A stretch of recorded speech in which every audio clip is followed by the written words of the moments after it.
This might sound mad, but I've arrived at the belief that I don't think that you should optimize for a really exciting looking life, because I think that your boring life might actually be giving you more upside and more enjoyment and more chance to live than the opposite. I think that the average life, when done correctly, can be incredibly meaningful and actually costs you far less in the process. You lose far less of yourself in the process of building a balanced life. Let me explain what I mean. So maybe this time last year, I went for dinner with somebody who has a very successful podcast, a podcast that is likely you've heard of, and they're doing incredibly well, right? They have an amazing job.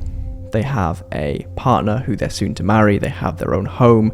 They've built a really good life for themselves, a life that I look at from the outside inwards and I think is amazing. Like, it is full of achievements. It is full of things to look at and smile. It is full of things to be proud of. And we're sat there, and here I am as this chronically single, chronically overworked person with my own business, doing content, constantly pushing myself, seemingly never settling. And I was explaining my workflow for a piece of content, whatever it was back then. And this person turned to me and they said, "You're so lucky." They said, "In some ways, I wish I could be you. I wish I didn't have all of the responsibilities and kind of anchors of like a girlfriend and a home and a 9 to 5 so that I could just do what I wanted when I wanted." Right? They wanted to be able to work more on the podcast, which is incredible and doing far better than my podcast. So actually they deserve their flowers there as well because they're managing to juggle both. But he said that it's amazing that I can do what I want because I'm single and I don't have a real job and all these things, right? And the more I thought about it, the madder it seemed.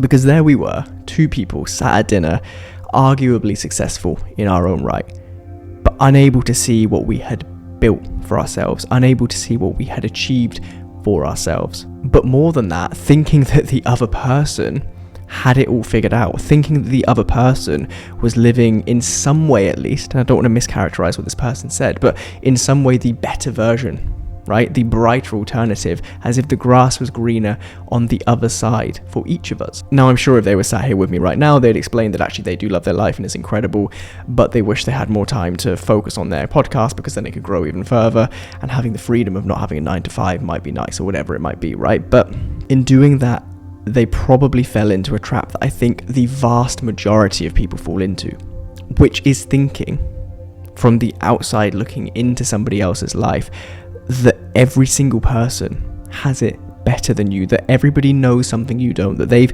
found the way to be happier than you, less stressed than you, more fulfilled than you, sense that they have more direction than you. And let me tell you, as the person who was sat on the receiving end of that praise that night, that is not the case. As much as I love my life, as proud as I am of all of the things that I have so far achieved, I can see the cost of it. I can see the fact that I moved to Wales to pursue this business thing and left my mum and dad alone at home when my dad was getting progressively more and more ill. I spent years not really being at home when my dad was there, and I could have spoken to him. I could have had a chat with him. I could have done a day out with him. I could have gone for food with him. And now he's sat in a care home, frankly coming towards the end of his life, and I can never speak to him again because he can't talk, right? He literally can't talk. He can't hear. He doesn't know who I am. I would do anything to go back and be able to just have one day of normality, right? I would trade all of the success, all of the stuff I've got, all of the things I've done for one day with my dad.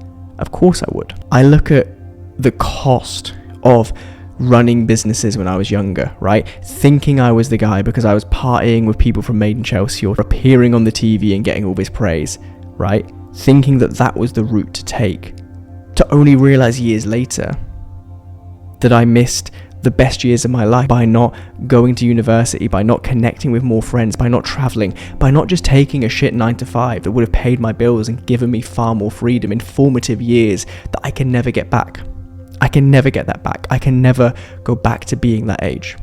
That was the cost. I joked when I called myself chronically single, but I see the fact that I turned 30 soon and all of my best friends are getting married and thinking about starting families, and I'm really single.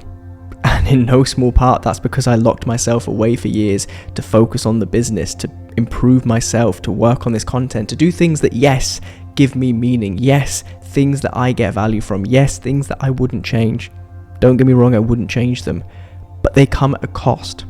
And this is the big thing.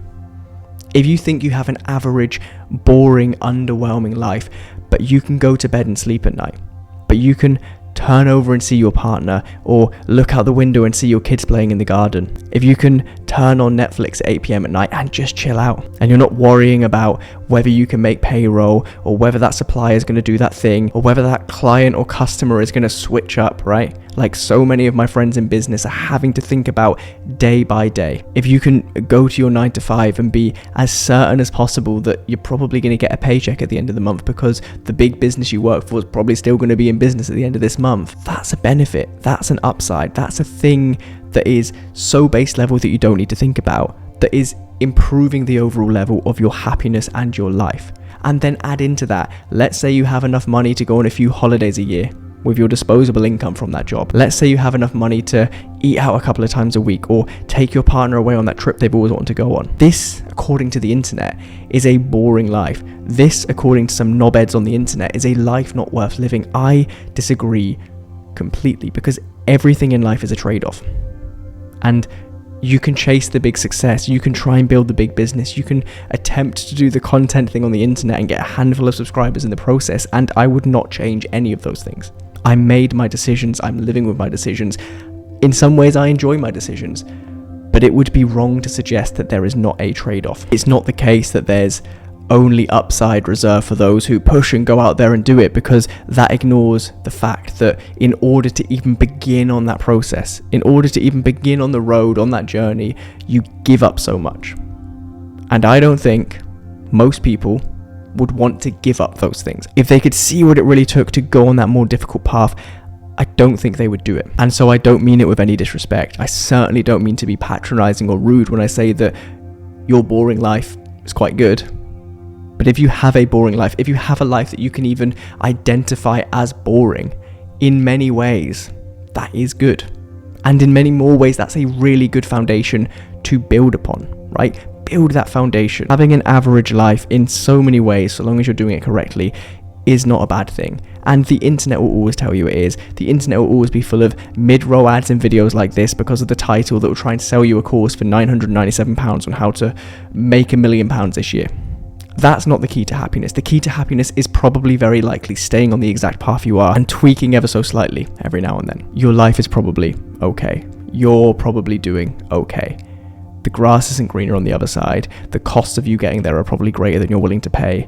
And so once in a while, just give yourself a bit of credit for what you've built and what you're building, because there is somebody else sat somewhere wishing that they had the exact uncomplicated, comfortable life that you might have.